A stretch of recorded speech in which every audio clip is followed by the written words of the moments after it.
میگه خوی خو مستحب است، خو سنت است، خو مهم نیست. مهم چی مهم نیست؟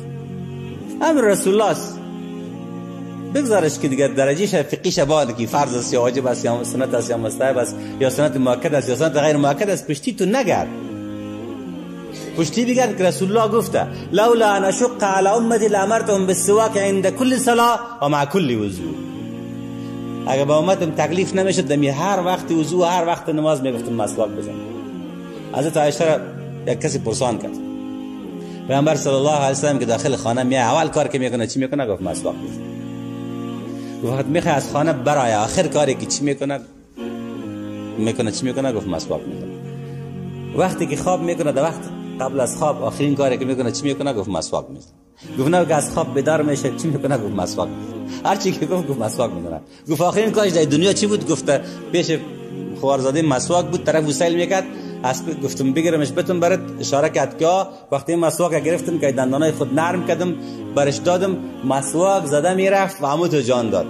و ما به افتخار میکنم که آخرین لحظات آب دهنم با آب دهنش خلط شد. خیلی مسواک قدر مهم است و ما چقدر از این غافل است. هر سنت پیامبر صلی الله علیه و سلم که ببینید جدی بگیر. وقتی از پیش آدم سنت پیامبر ترک میشه، اینمی کلان دلیل بر عزیز که ما دوستش نداریم. یک جنگ چند روز اصحاب کرام جنگ میکردن، هیچ پیروزی نصیب نمیشد. شب اهل شورا را جمع کرد، گفت به خدا قسم این قول عمر هم است که به ما توصیه کرده که ما با زور خود کامیاب نمیشیم، ما با تقوای خود کامیاب میشیم.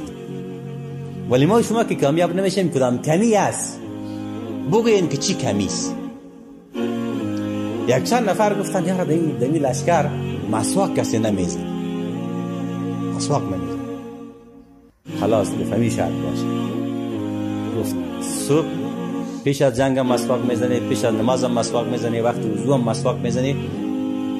میگوین که وقتی اصحاب کرام صبح دندانای خود مسواک میکردن، جاسوسای دشمن دیده بود، گفته بود که به خدا یا طالع خود جنگ میکنن یو از ما بود، حال دندانای خود تیز دارن، بیایی که بگروزیم دیگه خود به خود. یعنی اگر به خاطر مسواک بود یا نبود، ولی اونجا کسی خیست گفت به خاطر ترک نمی سنت است، امیر الله جل جلاله یک چی داد امی تو است که وقتی به سنت پیامبر صلی الله علیه و سلم به هر چشمی که تو دیدی اینما کنا